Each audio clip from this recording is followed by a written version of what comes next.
So over here, you can see that I have some tasks listed out, and then you can see that right after one task gets over, another task starts up. But usually in reality, that won't be the case if you were to see everything realistically. Maybe there is a buffer time or a lag time. Let's say you need to get an approval or you need to think before you move on to the next task. Then what you can also do is you can go around and select out a task that you want to add the lag time for and then add in the lag time accordingly.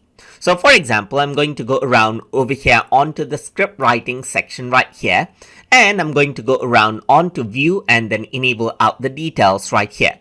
And right now you can see that the brainstorming concept is there and storyline writing is there as the predecessor tasks for script writing right here as I switch on to detail. And over here you can see that the lag time set for both of these tasks are 0 days.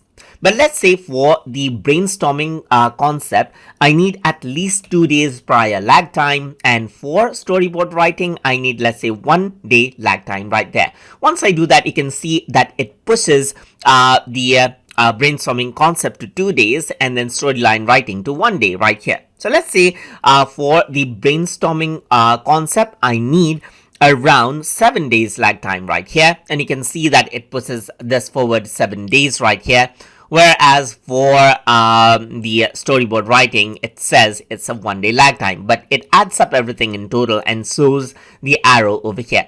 If I were to go around over here, you can see that the script writing to storyboarding is a 0 day lag time. But let's say I need to give a heads up to the storyboard maker or storyboard artist, and then I'm going to go around and say I need a 6 days heads up for that. So I can go around and you can see that it adds in a 6 days lag time over here, and you can see that this actually moves forward right here just like this. So that is what you have, as you can see, and that is how you can add in a lag time right there. So now let's say what I want to do is I want to go around onto the brainstorming concept itself, and let's just do this. Let me just go around and remove this out and link these together once more. So I'm just going to go around over here, and let me just go around onto storyboard writing and link it out with let's say storyline writing right here. So one task follows after another right here, just like this. So now what I want is I want the brainstorming concept and the storyline writing to happen somewhere around the same time. So I want the brainstorming to happen, and side by side, I want the storyboard writing to overlap as well. In that case, in the lag time section, what you can also do is you can add in a negative lag time.